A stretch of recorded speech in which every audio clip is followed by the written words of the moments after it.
All right, so we've been talking about the Cambrian radiation of animal life. And Darwin, of course, was at first puzzled by the fact that animal life and all life, as far as he knew, seemed to appear earliest in the rocks that he called the Cambrian series. And before that, there was lots of sedimentary rock, but no fossils. Now, of course, we know that there are a freaking ton of fossils in those pre-Cambrian rocks that were just not known in Darwin's time. We know that animals appeared before the Cambrian, and they didn't truly appear all at once.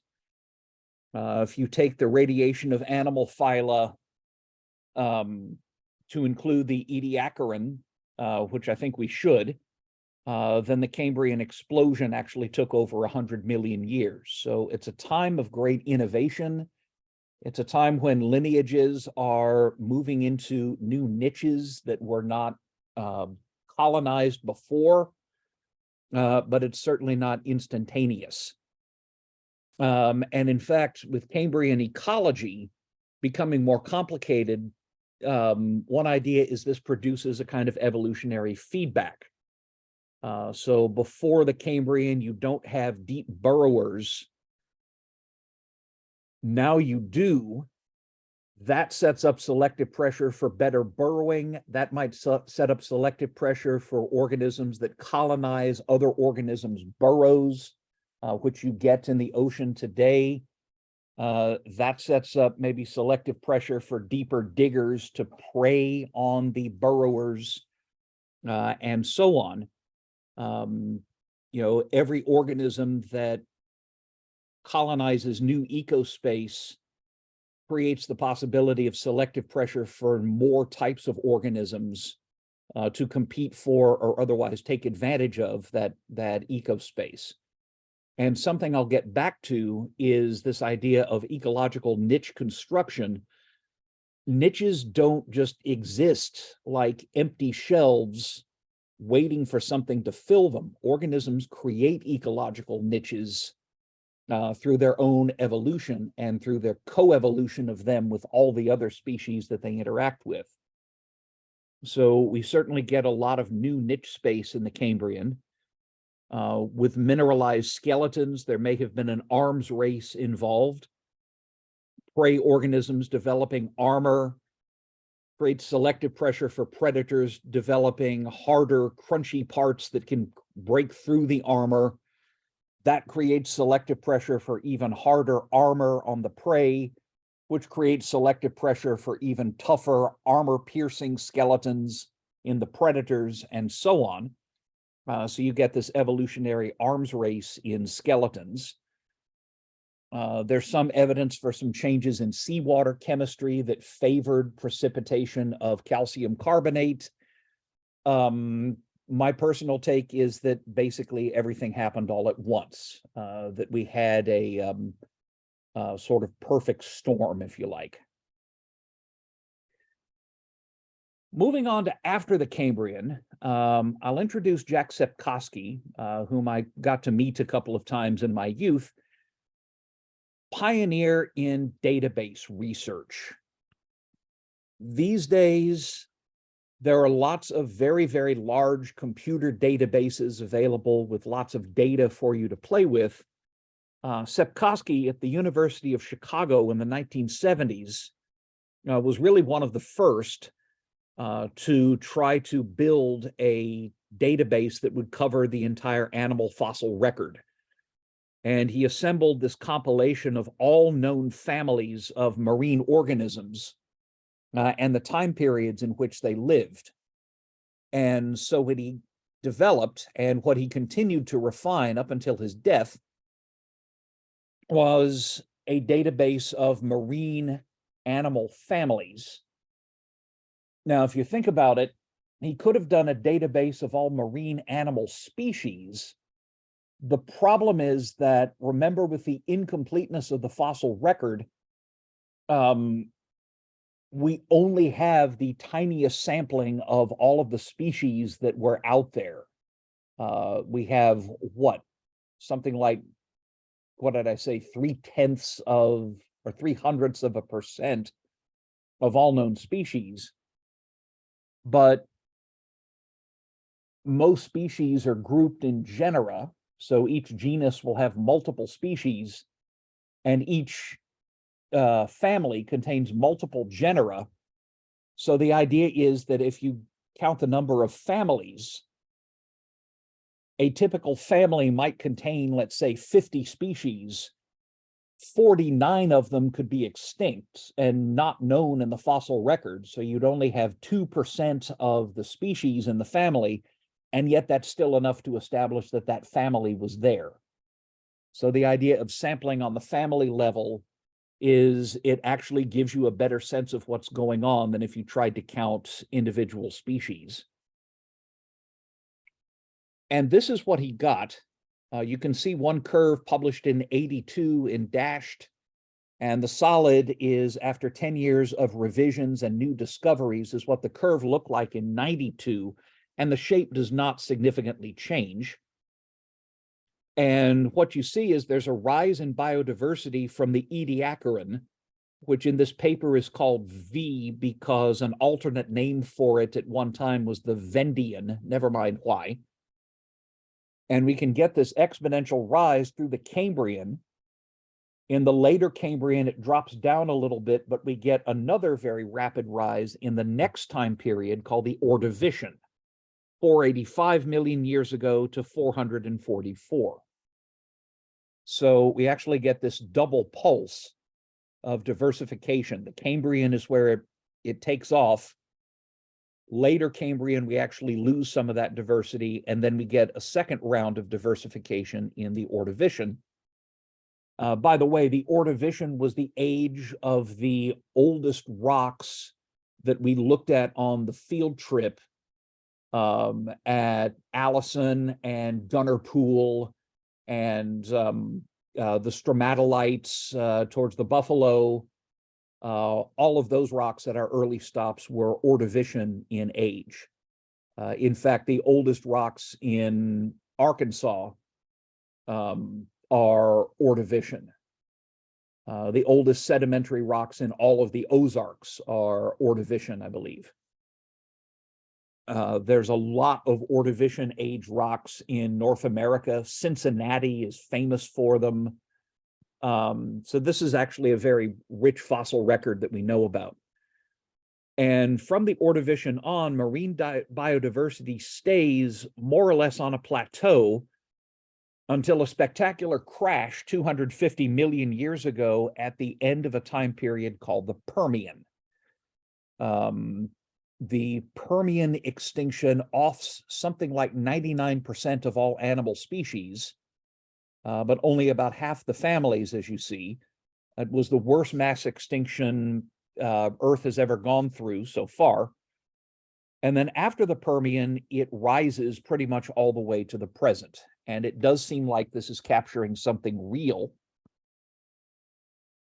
Breaking that pattern of diversification, plateau, crash, more diversification are 5 major mass extinctions. And there's one at the end of the Ordovician. There's one in the late Devonian period. There's the one at the end of the Permian, which offs, 98% of all species. One at the end of a time period called the Triassic, and one at the end of a time period called the Cretaceous. And it was the end Cretaceous one that did in the dinosaurs except for the birds. So if we go back to that slide, you can see that big downturn at, I forgot, I can actually write on my slides now. Right there at the end of period of the Ordovician. After that's the brief Silurian period, and then here in the late Devonian, we have one. At the end of the Permian, that's the really big one.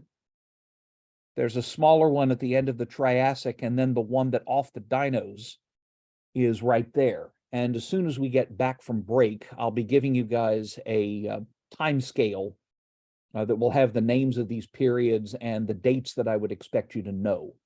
You'll get familiar with all these periods by the time we're finished. So there's our mass extinctions, and I'll be talking more about what we know about what causes them later on. So that's global diversity, and you can see the big five right there. Sepkoski's other major finding was that marine invertebrates could be divided into three major evolutionary faunas. That's groupings of families and larger taxa that predominate for a period of time and then stop becoming dominant. The Ediacara biota probably should count as a fourth, but I won't say more about that here. And there's a set of families that make up what he called the Cambrian fauna. And these guys reached their peak diversity in the Cambrian, and then after that declined, or many of them have gone extinct. So these were the early bloomers, the ones that reached peak diversity in the Cambrian and since then have never really recovered. So the Cambrian fauna includes trilobites. They reach peak diversity in the Cambrian. They stayed pretty diverse in the Ordovician, kept on declining from there, and the last of them died out at the end of the Permian, 251 million years ago. No more trilobites will we ever see. At the top right, that's an archaeocyathid. That's an odd group of sponges that formed the earliest reef-building organisms, or the earliest reef-building animals. They died out at the end of the Cambrian, and we will never see their like again. Down below, at the lower left, that is a two-shelled creature called an inarticulate brachiopod. And at the lower right, that is a type of mollusk with a simple cap-shaped shell called a monoplacophoran. Both of those are still with us, but we've got a handful of species of inarticulate brachiopods and maybe a dozen species of monoplacophorans. Monoplacophorans are restricted to the deep sea, and they weren't discovered living until the 1950s. Although they were known as fossils. So we still have inarticulate brachs and monoplacophorans, but they're not diverse. They're not dominant in most ecosystems. And then archaeocyathids and trilobites are completely gone. The period from the Cambrian to the Permian is called the Paleozoic. And again, you'll be getting a handout that explains all these names. And the Paleozoic fauna is groups that do appear in the Cambrian, but they're the ones that really diversify the most in the Ordovician. And then they decline. They really take it on the chin, declining or disappearing at the end of the Permian. Some of them are still around, but they've never gone back to their previous levels of diversity. So Paleozoic fauna. After the archaeocyathids died out, the dominant animal reef builders were two groups of corals called tabulate corals and rugose corals. Those have gone extinct. Those were offed at the end of the Permian. Mass extinctions, whenever you see a mass extinction in the fossil record, it is the reefs that take it on the chin. They are very susceptible to mass extinction events, which means that the problem that we are seeing with coral reefs right now is probably a really big red flashing light on the dashboard. But I digress. So tabulate and rugose corals die out at the end of the Permian. There's nothing that close to them today. The corals that we have today evolved independently from a different line of soft-bodied ancestors. At the lower right, I forgot, I can draw on this thing. Very diverse cephalopods. shelled kin to squid and octopus, some bivalved invertebrates called articulate brachiopods at the lower left. And up here at the upper right, that's a complete crinoid. For those of you that went on the field trip, you've seen bits of crinoid, and I know I've passed them around in last week's lab meeting. Those three are still with us, but they're not particularly diverse. There's maybe 6 to 10 species of cephalopod with an external shell. They're called nautilus. There's a few hundred articulate brachiopods still in the oceans, but they're not predominant in most areas. And there's about 50 species of stalked crinoids and a somewhat larger number of unstalked crinoids today, but they don't dominate the way they did back in the Paleozoic. They've never really recovered. And then the modern fauna begins in the Cambrian and was around in the Paleozoic, but these are the ones that really take off after the Permian extinction. They don't suffer the extinction as badly, and they ecologically replace the old Paleozoic fauna, and they're most typical of what you would see today if you went walking on a beach and picking up, seashells and things like that. They're very typical of the modern age. So we've got snails, clams at the lower left, echinoids, that's sand dollars, and sea urchins. We've got lots of fossils of those, and we've got lots of living ones, of course, and crustaceans. So that picture down at the lower right is from a Lagerstätten in Germany, called the Solenhofen limestone, and that's a crab.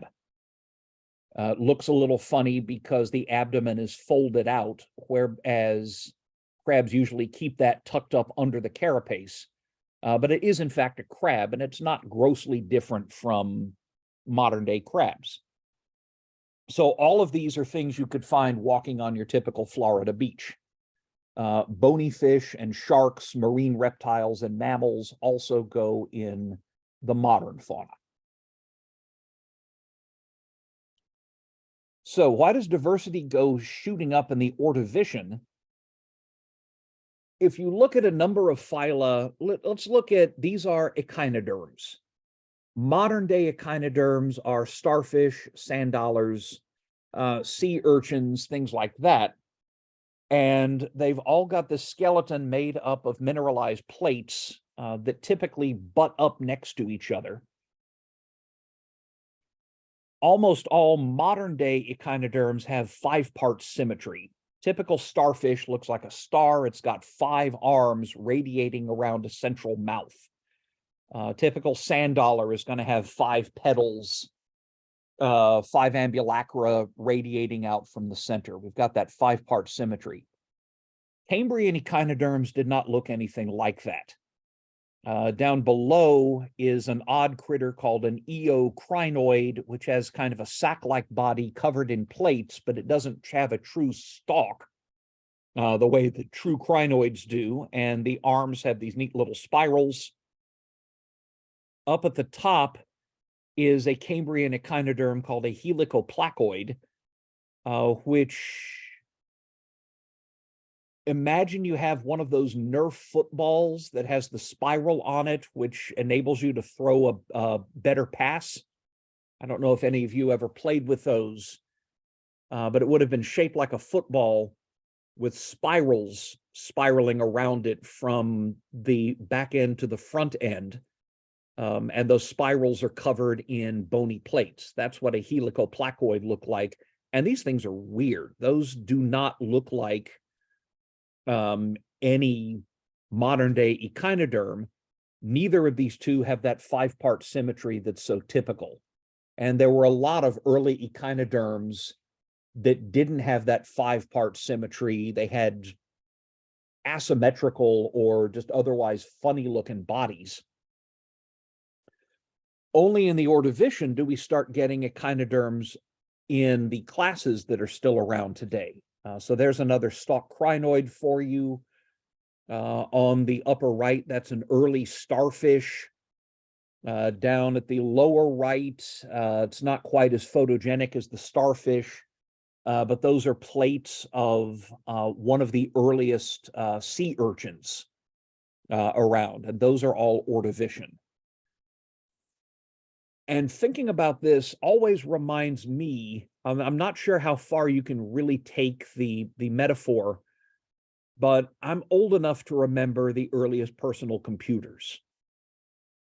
Yeah, I am of the last generation that grew up at a time when most households did not have any significant computing power. Hard to imagine, I know.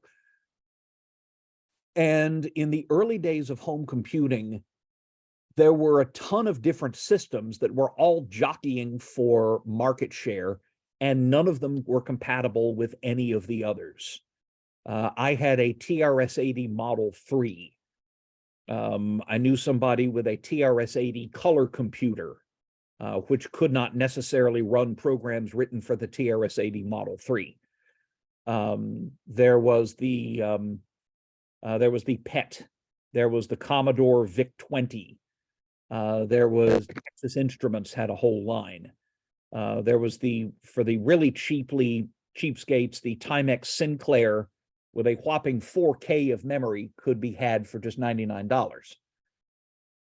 There was a whole line of personal computers targeted at the business model, like Wang. Or good old Apple II to run Oregon Trail. Oh yeah, I forgot about, there was the Apple and the Apple II. There were a whole bunch of different models, and none of them could necessarily run each other's software unless you kept it to very simple BASIC. And it's really only after, I don't know, late 80s that the market starts settling down and getting dominated by basically Mac or PC. You have this early diversification of lots of different makes and models, and only a couple of them end up dominating what comes after. I mean, you could argue that the same is true for video games, because in the early 80s, we had Atari and Intellivision and Coleco and Odyssey and a whole bunch of home video game consoles, none of which would run each other's games. That all came crashing down. And when the video game market recovered, it was basically Microsoft versus Nintendo. And I guess there was Sega and things like that. But you seem to have this pattern of very early wild diversification and a later winnowing down of the possibilities. And I'm not sure if that perfectly fits or if that's really a good explanation, but that's kind of what Ordovician evolution reminds me of. Cambrian, you get a lot of early experimentation. Ordovician, life settles down to some tested designs that everyone can live with. Ordovician ecosystems get more complex, and the way that we measure this is by tiering. I'd mentioned that, in the Cambrian, we did have vertical burrows, but in the Ordovician, what we start seeing is deeper burrows than in the Cambrian, and we also get organisms getting taller, notably the crinoids. And this sets up multiple spatial levels that we call tiers. And you're maybe most familiar with tiering if you've ever looked at forest ecology. I assume you went to the nature reserve at some point in your ecology class, and you have some organisms, you've got trees that are specialized to grow very tall and have a high canopy, and you have organisms that are specialized to live in the canopy, certain bird species like living up there. And then below that, you've got the understory of shrubs and catbrier and greenbrier and things like that are better adapted for shade. And then you've got critters living on the forest floor, and then you have different levels of soil underneath. So you've got multiple levels in the vertical direction where different species are adapted to live and do their business, we see the same thing increasing starting in the Ordovician, that marine ecosystems, you start getting organisms getting taller, organisms burrowing even deeper than before. And so we get multiple tiers, and that's considered to be a proxy for overall organism complexity, or overall ecosystem complexity. There's more levels on which ecological interaction can happen.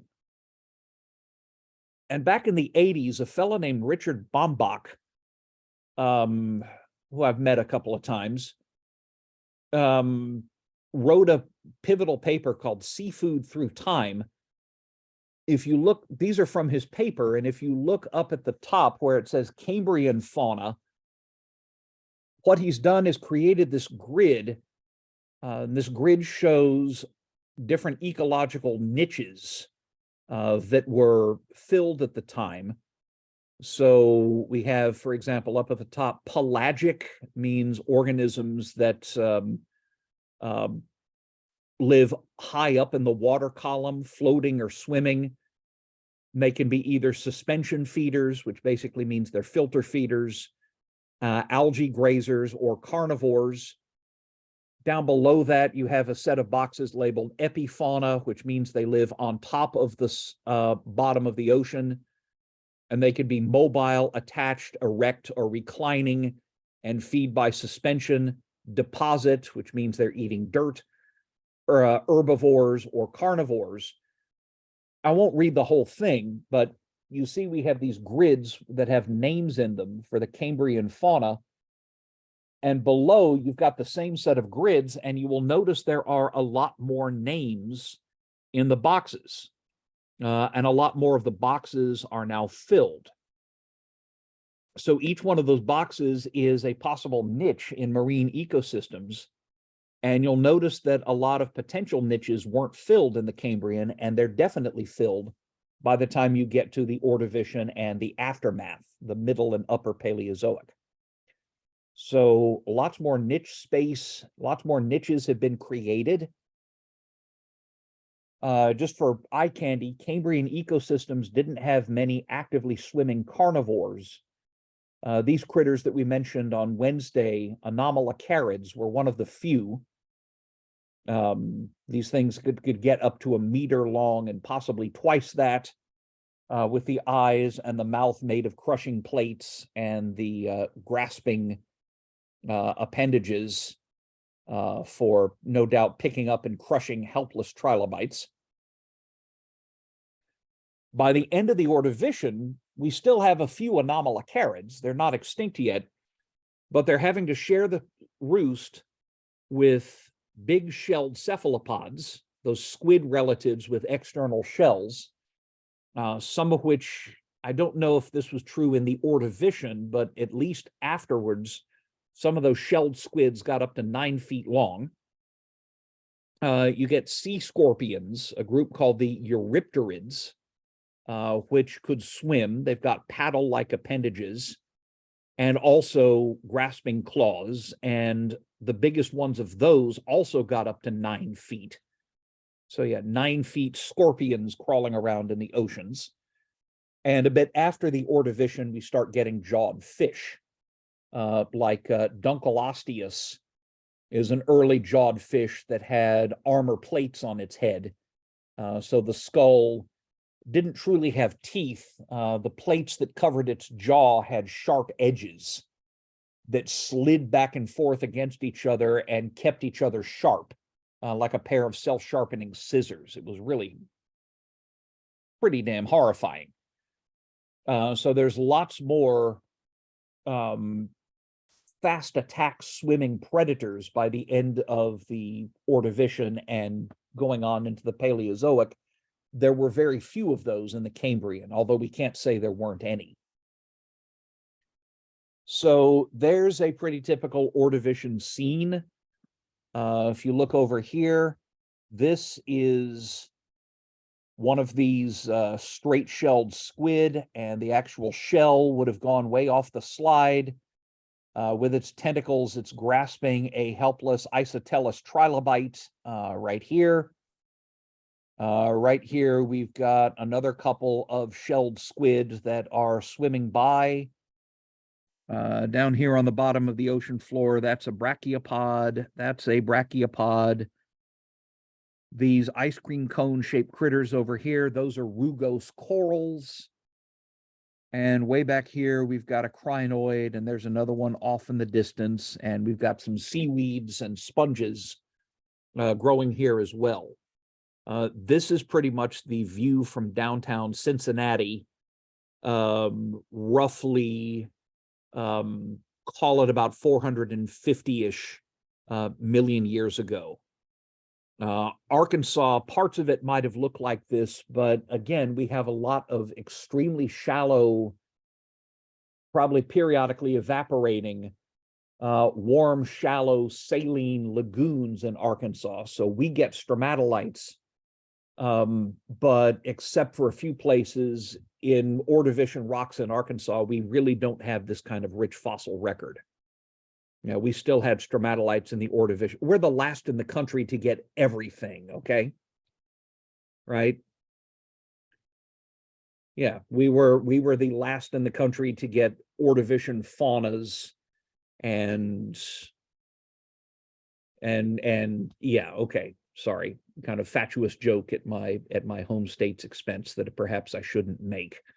Seems like nothing's changed in millions of years. Right. I borrow a line from Mark Twain and say, if I ever think the world's about to come to an end, I'm going to move to Arkansas because they are always 50 years behind everything else. So yeah, the rest of the world can suffer Armageddon and we should be okay for quite a while. Okay, right.